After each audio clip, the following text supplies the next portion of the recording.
Muito bem, estamos de volta com a nossa semana Sou Saúde por aqui. Doutora Daniela Cano, doutor Luiz Fernando Sela, eles que são médicos do estilo de vida, ela nutróloga, ele endócrino, entre outras especialidades, estavam aqui falando sobre a alimentação, a origem do nosso alimento, como é que ele é plantado, como é que a gente consome, como é que a gente melhora ou estraga esse alimento.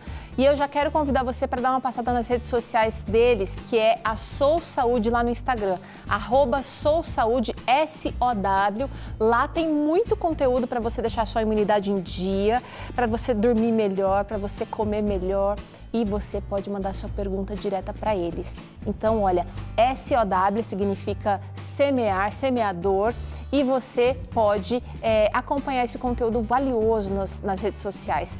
Eu quero trazer aqui, gente, agora a oportunidade de você aí de casa ter esse guia de estudos aí com você. Vocês são coautores aqui, juntamente com a doutora Thaís.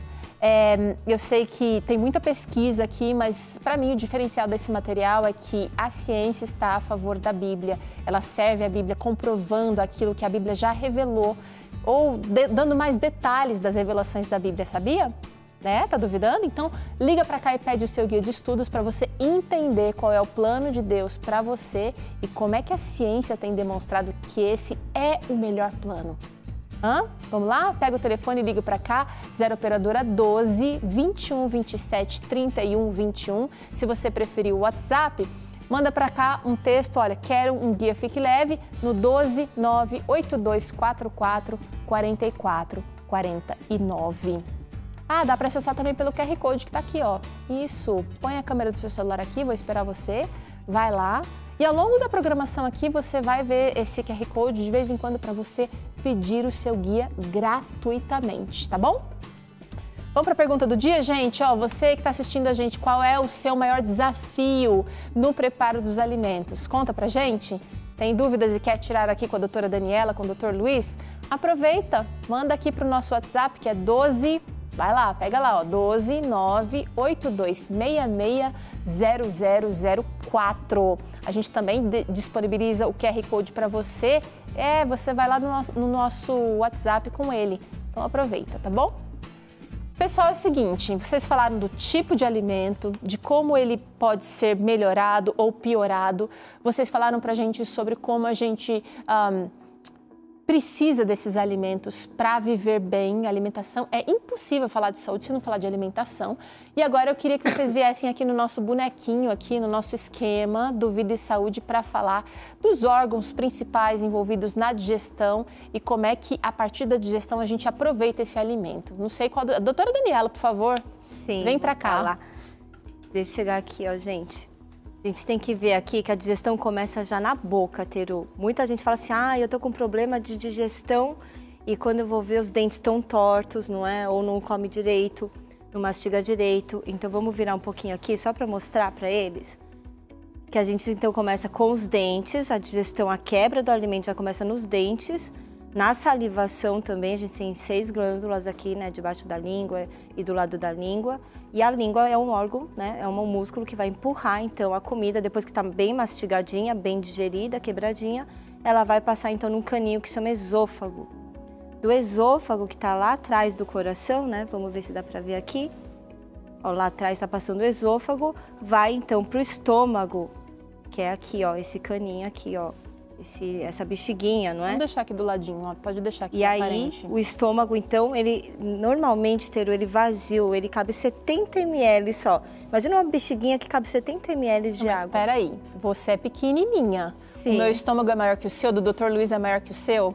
Ou não? De todo mundo tem essa média? Não, o meu, geralmente o estômago tem o tamanho da palma da mão fechada, assim, ó. O meu é menorzinho, do Luiz é bem maior do que o meu. O seu aí de casa faz cabe assim, bem ó. mais, né? Então, em média, 70 ml apenas? Quando ele tá vazio. E ele tem uma capacidade de complacência, ele estende e, né, quando tá com bastante comida, e relaxa. Então, seria isso aqui? Isso. Aí do estômago, então, vai pro intestino delgado lá, que a gente tem quase 7, 8 metros de intestino delgado. Depois vai para o reto, né? É o cólon aqui, que é o intestino grosso, que tem 1 metro, 1,5 metro, o reto e o ânus, e aí onde sai cocô. Então, aonde que a gente absorve o alimento, doutora? aqui, ó, aqui no intestino delgado, passou do estômago, a maior parte dos nutrientes é absorvido no intestino delgado, no duodeno que a gente fala. Toda mãe já falou essa frase, mastiga direito porque o seu estômago não tem dentes. Mas o estômago tem ácidos e eu sempre pensei, né, não tem dente, mas tem ácido, dissolve tudo. Sim. Fala pra gente da importância então dessa mastigação aqui, pra gente poder aproveitar o alimento. Quanto mais a gente mastiga, mais tempo fica na boca e mais contato o alimento vai ter com a saliva. E a saliva tem uma enzima que a gente chama amilase que vai quebrar, as enzimas quebram, não é? Vai quebrar principalmente o carboidrato, o amido. Então por isso que o bebezinho não tem dente, mas ele fica chupando, né, a bolachinha e derrete, porque na saliva daquele bebê, mesmo que ele não tem dente, já vai digerir. Agora, se ele ficar chupando uma castanha do Pará, uma castanha de caju, não vai derreter, porque na saliva não vai ter essa enzima que quebra e ele também não tem o dentinho ainda. Então, por isso que vai, né, conforme vai crescendo os dentes, a gente precisa começar a introduzir, então, a alimentação para aquele bebê. Uma pergunta importante. A gente estimula aqui a alimentação mais saudável. A gente está falando dos alimentos menos processados, mais orgânicos. Quanto tempo leva para esse alimento que eu comi agora, para ele ser aproveitado para fazer todo o processo da digestão? Em média, dura 3 dias, quase, 72 horas, para digestão completa e absorção total dos nutrientes, né? Uma pessoa que está com o intestino funcionando super bem pode até ser mais rápido, 24 a 36 horas, né? Agora, então assim, não sei se a pessoa já comeu uma lata de milho, né? Você que está em casa, já comeu uma latinha de milho ou milho... Uma espiga de milho, vai. Uma espiga de milho ou comeu uma pizza que tinha um pouquinho de milho, aí você vai saber quanto tempo está levando, né? Para aquele alimento passar por todo o seu sistema digestivo. Umas 24 a 36 horas e como a doutora Daniela falou, pode levar 72 horas, especialmente nas pessoas que estão com o intestino mais preso. Bom, se eu o milho é bom que a gente vê quando sai, né? Mas nem tudo a gente consegue perceber. Se esse alimento ficar mais tempo do que seria o saudável, o recomendado, eu vou começar a ter prejuízos? Com certeza a gente percebe, né, Teru? Quanto mais tempo fica lá no estômago, mais tempo, se fica muito no estômago, a gente começa a ter refluxo. Se fica muito tempo no intestino, a gente começa a ficar com aqueles gases, né? Vocês já sentiram? Dor de cabeça, às vezes. Exatamente, começa a dar dor de cabeça, porque fica aquela fermentação toda, aquilo tudo vai para o sangue, não é? E do sangue vai para a cabeça. E aí começa a dar dor de cabeça, a pessoa fica meio prostrada, com sono, né? Meio... indisposta, irritada. Pensamento, né? Irritada. Por isso que o pessoal fala, né? Eu fico enfesado, porque realmente às vezes aquela produção de gás lá no intestino grosso tá indo para o sangue que vai para o cérebro. Agora tem gente assistindo a gente falando, Teru, mas eu como aí alimentação do Vida e Saúde, como a doutora falou agora há pouco, né? Mas eu sinto esses desconfortos aí. Vamos dar uma olhada nos princípios da boa alimentação, porque pode ser que você esteja, de repente, passando por alto alguma coisa importante. Pode falar, doutor Luiz. Eu só queria falar que a gente está falando sobre todo o trajeto que o alimento faz, desde a forma como ele é plantado até como ele entra no nosso corpo. Então você vai comprar o melhor alimento que você tiver acesso, vai prepará-lo de uma forma que valoriza o alimento e na hora de comer você precisa comer bem, mastigar bem, comer com calma, com tranquilidade, prestando atenção nos sabores, nas texturas. Porque às vezes, né, Teru, a gente vai estar com tanta pressa e ansiedade que a gente engole a comida meio inteira. Faz mal, quando eu como assim faz mal. E mesmo que você tenha escolhido o melhor alimento que você tem disponível, você não vai digerir direito. E se você não quebrar direito o alimento, o seu intestino não vai conseguir absorver as vitaminas, os minerais e você não vai ter os benefícios. Então é importante comprar direito, preparar direito e mastigar muito bem para você aproveitar os benefícios do alimento. Vamos dar uma olhada então em alguns princípios para boa alimentação. Esse aqui, vocês dois estão fazendo lives essa semana sobre a desinflamação. Os alimentos integrais, eu li hoje que ajudam no processo de desinflamação. Por quê? Por que alimentos integrais são bons para a gente?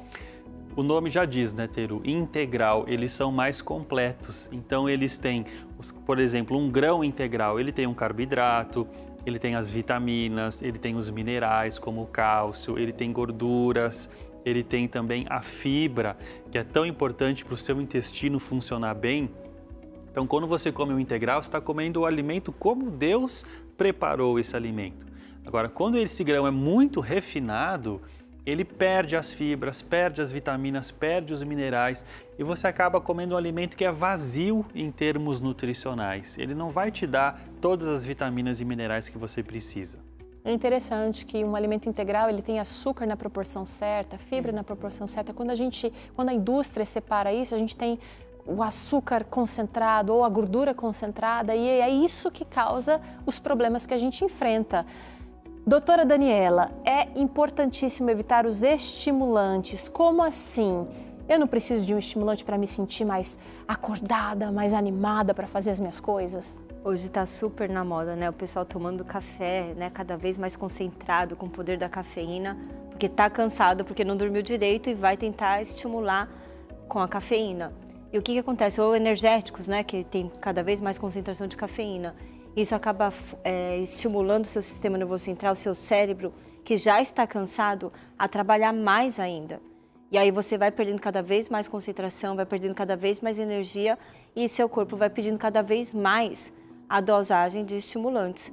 Então a gente não propõe, né, que mesmo, por exemplo, que o café é uma substância da natureza que Deus deixou, pelo excesso de cafeína, a gente precisa tomar cuidado, porque a indústria hoje concentrou tanto, né, a cafeína, os expressos e esses cafezinhos de maquininha estão cada vez com mais estimulantes e isso está prejudicando, então, inclusive, a produtividade e a energia das pessoas. Agora, estímulo na dosagem certa é importante, a gente precisa. Todo alimento ele pode ser um estimulante porque ele traz energia. Um suco de laranja poderia ser um bom energético, né, doutor? Sim, na verdade a gente tem, por exemplo, a glicose nos alimentos naturais ou nas frutas que podem te dar energia naquele momento que você precisa, né? Mas o que a gente tem que evitar hoje é que as pessoas estão, por uma alimentação errada, por uma falta de exercício físico e por uma má qualidade do sono, estão ficando esgotadas.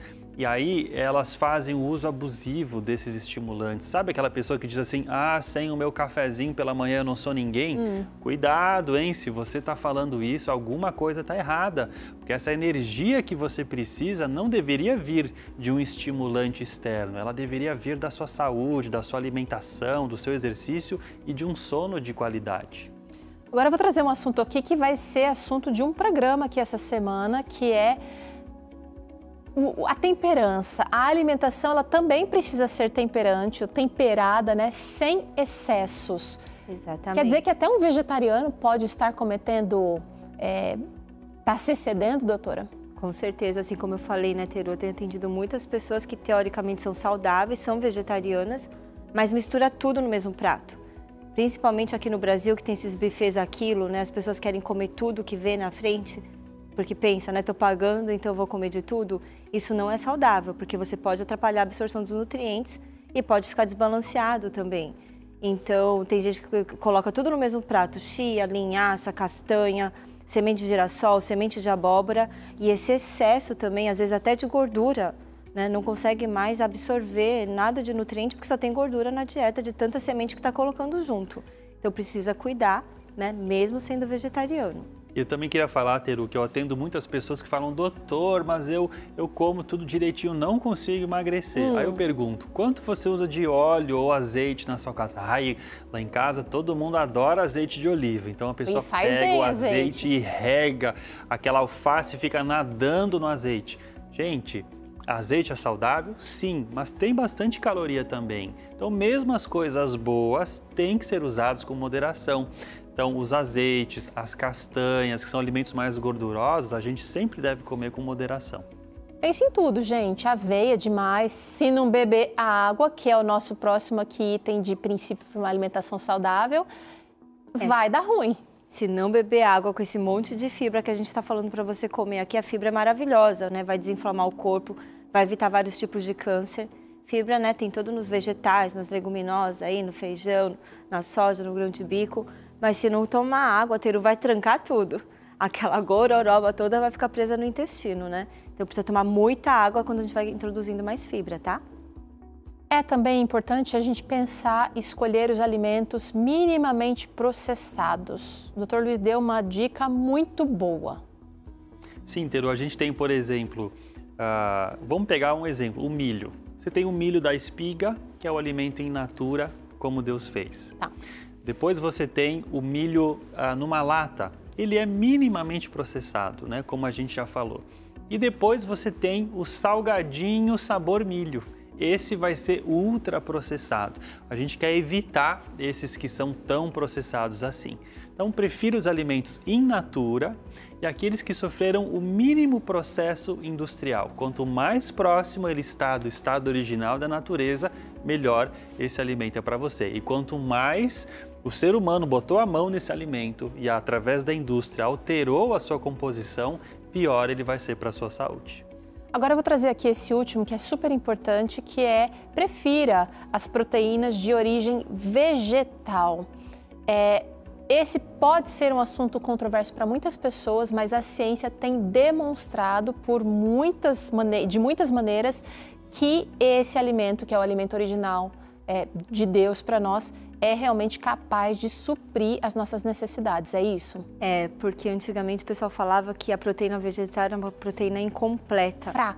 Fraca, né? Que a gente tem menos valor biológico e hoje a gente vê que é totalmente equivocado esse conceito, né? Nós temos todos, porque imagina que a proteína completa é um colar de pérolas. E quando ela é digerida lá no estômago, esse colar de pérolas vai ter várias pérolazinhas que são os aminoácidos, né? Que vão se desfazendo lá para poder formar anticorpo, para poder formar hormônios, para poder formar os nossos tecidos, para aproveitar. Então a gente tem todos os aminoácidos nas proteínas vegetais, é só a gente saber fazer a combinação direita dos alimentos. Doutor Luiz, os estudos científicos têm mostrado que as pessoas que preferem as proteínas de origem vegetal, elas têm menos doenças. Que doenças que a gente está falando? Exatamente. Quanto mais se come proteína de origem animal, carne, ovos, leite derivados, maior é o risco de doenças. E você pode sim conseguir a proteína que você precisa nos vegetais. Por exemplo, todos os feijões têm proteína, as sementes, as castanhas, até um arroz integral, que geralmente a gente pensa que é um carboidrato, ele tem uma quantidade de proteína na sua composição. A gente pode falar dos derivados da soja, né, como a soja em grão, o tofu, que é aquele queijo de soja, ou um leite de soja, também são alimentos proteicos. Então você pode sim conseguir a sua proteína nos vegetais e isso está associado com maior longevidade. Olha que legal, né? Muito bom. Vamos trazer uma interação aqui para essa conversa ficar mais animada aí para o seu lado também. Vem para cá a Bruna Rocha. Olha o que ela diz aqui, gente. Como nós, que vivemos com salário mínimo, poderíamos adequar nossa alimentação da forma mais saudável possível? Infelizmente, o mercado consome todo o nosso ganho e conseguimos comprar o mínimo possível para a subsistência. Bruna, obrigada pela sua sinceridade e participação aqui. Doutor Luiz, doutora Dani, é uma preocupação real. Os alimentos processados são baratos, um refrigerante é mais barato do que um suco comprado. Porém, a gente precisa aprender a fazer a conta diferente aí. Fala pra gente.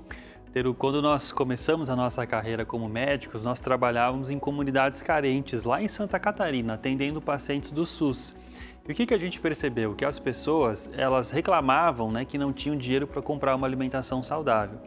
Mas quando a gente perguntava para elas, elas compravam um refrigerante, elas compravam um salgadinho, elas compravam às vezes um chocolate, uma cervejinha, né? Aquela carninha para o final de semana.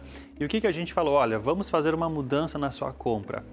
Em vez de comprar refrigerante, compre frutas. Em vez de comprar chocolate, você compre algumas castanhas. Em vez de você comprar, por exemplo, uma cerveja, você vai comprar outros tipos de alimentos. E as pessoas que começaram a fazer isso economizavam 30% do orçamento familiar. Então é possível sim você ter uma alimentação saudável comprando os alimentos mais naturais, porque existem muitos produtos que são processados pela indústria que são muito caros. Então o arroz com feijão ainda é um alimento bastante barato para o brasileiro. Se você for à feira comprar frutas, verduras e legumes frescos ou comprar de um produtor local, você também vai economizar. Então é possível sim. Ore a Deus, peça essa bênção e você vai ter condições sim de comprar uma alimentação mais saudável. Interessante, né? Muito importante a gente buscar isso e Deus vai abençoar, Ele vai fazer a gente, não sei, dar inteligência ou dar sabedoria para a gente escolher melhor. Agora é o seguinte, você que está gostando desse papo aqui, quero convidar você para estender um pouquinho essa conversa hoje à noite, sabe por quê? Porque o Dr. Luiz e a doutora Dani estão fazendo lives especiais essa semana. A primeira aconteceu ontem, mas ainda está no YouTube, porque eu chequei hoje cedo, dormi ontem cedo, mas hoje cedo, ontem deitei cedo, hoje cedo consegui assistir. E você também pode assistir hoje o segundo episódio da série Como Desinflamar. Tinha muita gente assistindo vocês ao vivo pelo YouTube, hein, gente? Nós tínhamos mais de 2.000 pessoas ontem assistindo a live com a gente. E se você quer assistir, entra no nosso YouTube, youtube.com/SouSaúde, SOW Saúde. Hoje, terça-feira, às 20 horas, nós teremos a segunda aula. 8 da noite para você, hein, gente? Vamos para o intervalo, na volta temos aqui o segundo episódio da série Princípios que Curam. E ainda hoje você acompanha a receita dessa massa multifuncional proteica. Olha aí, uma receita simples, fácil e versátil para você que quer investir numa alimentação melhor. É já aqui no Vida e Saúde.